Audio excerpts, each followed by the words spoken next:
میری طرف سے آپ سب کو سلام۔ میری آج کی کہانی کا عنوان ہے مرضی کی شادی یا گھر والوں کی مرضی کی شادی، یعنی لو میرج یا ارینج میرج۔ میرے عزیزوں، آج سے صدیوں پہلے جب حضرت یعقوب کو یہ معلوم ہوا کہ اس کا بھائی اسے قتل کر دے گا، تو وہ اپنا علاقہ چھوڑ کے اپنے ماموں کے علاقہ حضرت لابن کے علاقہ میں آ گئے۔ تو میرے عزیزوں، کیا ہوا کہ ان کے ماموں کی دو بیٹیاں تھیں، راحل اور لیا۔ حضرت یعقوب حضرت راحل کو پسند کرتے تھے، تو کچھ دیر اپنے ماموں کے پاس رہنے کے بعد انہوں نے اپنے ماموں حضرت لابن سے کہا کہ ماموں جی، مجھے آپ کی بیٹی راحل پسند ہے اور میں اس سے شادی کرنا چاہتا ہوں۔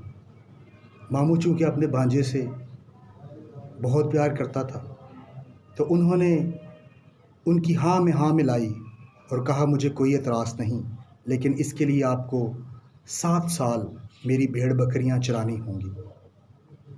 حضرت یعقوب نے 7 سال اپنے ماموں کی بھیڑ بکریاں چرائیں، اور اس کے بعد جب شادی ہوئی تو دھوکے سے حضرت لابن نے اپنی جو بڑی بیٹی تھی ان کی لیا جو تھی، حضرت لیا کی شادی یعقوب سے کر دی۔ جب صبح ہوئی، شادی کے بعد صبح ہوئی، تو حضرت یعقوب نے شکوہ کیا اپنے ماموں سے۔ جب اس کو پتہ چلا کہ میں نے تو راحل سے شادی کرنی تھی، لیکن میرے ماموں نے میرے ساتھ دھوکہ کیا ہے اور حضرت لیا کی شادی میرے ساتھ کر دی ہے، تو انہوں نے شکوہ کیا اپنے ماموں سے کہ ماموں جی، آپ نے کیا کیا؟ حضرت لابن نے کہا چونکہ ہمارا یہ رواج ہے، ہماری یہ رسم ہے کہ سب سے پہلے ہم بڑی بیٹی کی شادی کرتے ہیں، تو مجھے کوئی اعتراض نہیں، آپ 7 سال اور خدمت کریں اور بھیڑ بکریاں چرائیں، تو میں راحل کی شادی بھی، حضرت راحل کی شادی بھی آپ کے ساتھ کر دوں گا۔ تو میرے عزیزوں، حضرت یعقوب نے 7 سال پہلے خدمت کی اور راحل کے لیے 7 سال اور، یعنی 14 سال پھر خدمت کی، پھر بھیڑ بکریاں چرائیں اپنے ماموں کی، اور پھر ان کی شادی حضرت راحل سے ہوئی۔ میری کہانی یہاں تک ہے، اب اس کے نتیجے پہ آتے ہیں۔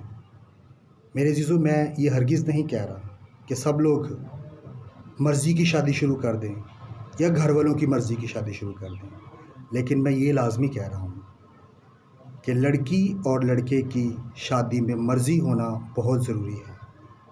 جب تک رشتے میں محبت، پیار، اٹریکشن یا احساس نہیں ہوگا تو وہ رشتہ کھوکھلا ہے، وہ صرف جھنجھناتی جھانجھ، ٹھن ٹھناتا پیتل اور جھنجھناتی جھانجھ ہے۔ اسی اسٹوری کو اور کھولتے ہیں تو کیا جب 7 سال بعد اس نے حضرت لیا سے شادی کی تو اس کے بچے بھی اس میں سے ہوئے؟ ایک عورت کی تمام جو ذمہ داریاں تھیں حضرت لیا نے وہ کیں 10 سال، لیکن پھر بھی حضرت یعقوب نے کہا کہ میں نے راحل سے شادی کرنی ہے۔ 10 سال خدمت کی، کیا 10 سالوں میں اس کا مائنڈ نہیں چینج ہو سکتا تھا کہ یار میرے تو بچے بھی ہیں؟ لیا آلریڈی اچھے طریقے سے کام سر انجام دے رہی ہے، 11 سال 12 سال 13 سال بھی اس کا ذہن نہیں چینج ہوا، اور 14ویں سال تک اس نے راحل کے لیے خدمت کی، اپنے ماموں کی بھیڑ بکریاں چرائیں، اور 14ویں سال پھر راحل سے شادی کی۔ میں پھر یہ عرض کر رہا ہوں، میں یہ ہرگز نہیں کہہ رہا، میں کسی ایک کی طرف ووٹنگ نہیں کر رہا ہوں، لیکن میں یہ کہہ رہا ہوں کہ لڑکی اور لڑکے کی رضامندگی لازمی ہونی چاہیے۔ ہمارے معاشرے میں بہت سارے اس طرح کے کیسز آ رہے ہیں، لہٰذا بزرگوں سے، گھر والوں سے، سب سے یہ گزارش ہے کہ ہم ان مقدس کہانیوں کو ذہن میں رکھتے ہوئے اپنے فیصلوں کو اس طریقے سے کریں تاکہ کسی کو ضرر نہ پہنچے، کسی کی زندگی خراب نہ ہو جائے۔ میں اکثر یہ بات کرتا ہوں کہ ہم جو بچے ہیں وہ تو غلطیاں کرتے ہیں، اور جب بڑے غلطیاں کرتے ہیں تو وہ غلطیاں نہیں بلکہ غلطان ہو جاتے ہیں۔ ہمیشہ ہمیں وہ فیصلے لینے چاہیے، وہ قابل اور اچھے اور بہتر فیصلے کرنے چاہیے جو دوسروں کی زندگی کے لیے بہتر ہوں۔ خداوند آپ کے ساتھ ہو۔ شکریہ۔